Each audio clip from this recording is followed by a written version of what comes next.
Sementara itu pemirsa, Ketua Tim Penggerak PKK Kabupaten Tabanan, Nyonya Rayu Wahyuni Sanjaya, memimpin peringatan Hari Kesatuan Gerak atau HKG PKK tingkat Kabupaten tahun 2024 di Kabupaten Tabanan yang dilaksanakan di Gedung Kesenian Iketut Maria Tabanan.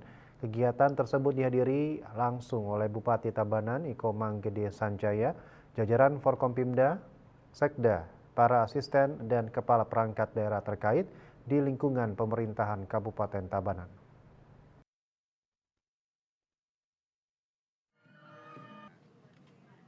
Mengambil tema bergerak bersama PKK mewujudkan keluarga sejahtera menuju Indonesia maju, giat ini bertujuan untuk dapat membawa semangat dan energi baru pada setiap langkah seluruh kader PKK untuk bergerak bersama mensukseskan program-program pemerintah. Tema ini juga mengandung makna keserempakan gerak kader PKK bekerja sama dengan berbagai pemangku kepentingan untuk mewujudkan kesejahteraan keluarga rakyat Indonesia. Acara yang berlangsung saat itu dimeriahkan dengan kegiatan lomba karaoke dan yel-yel yang diikuti oleh kader-kader PKK di seluruh kecamatan di Tabanan. Kehadiran para ketua organisasi wanita di Tabanan, jajaran pengurus TP PKK Kabupaten Tabanan, hingga ketua TP PKK dan anggota di seluruh kecamatan di Kabupaten Tabanan menunjukkan dukungan yang luas terhadap upaya penguatan peran PKK dalam pembangunan daerah. Bupati Sanjaya memberikan apresiasi yang tinggi terhadap kehadiran organisasi wanita yang secara berkelanjutan memberikan dampak signifikan terhadap penguatan keluarga di Tabanan.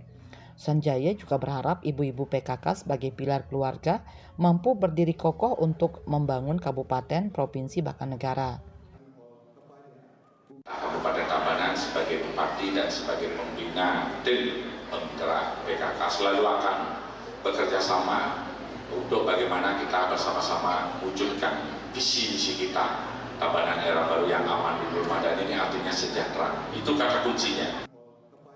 Sementara itu, Nyonya Raiwayuni juga menyampaikan harapannya dalam HKG ke-52 ini, yakni seluruh kader PKK agar senantiasa bisa bersama-sama mengembangkan program PKK di wilayah masing-masing, sehingga terus sejalan dengan program pemerintah melalui 10 program pokok PKK, di mana TPPKK dapat menjadi motor utama dalam menggerakkan kader dan menjalin koordinasi serta sinergitas dengan para stakeholder, baik dengan pemerintah maupun lembaga non-pemerintah sesuai dengan peraturan perundang-undangan.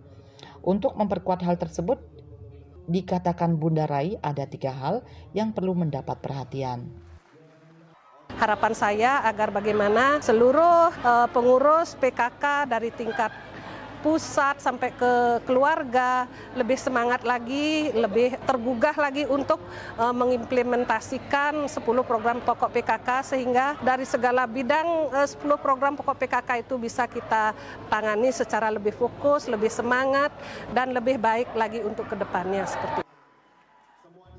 Bunda Rai juga menambahkan sesuai dengan yang diingatkan oleh Ketua Umum TPPKK bahwa tahun 2024 merupakan tahun terakhir pelaksanaan rencana induk gerakan PKK tahun 2021-2024 dan rencana strategis gerakan PKK. Untuk itu seluruh kader diharapkan agar selalu kompak, bersatu dan selalu bekerja keras. Prokopim Tabanan melaporkan.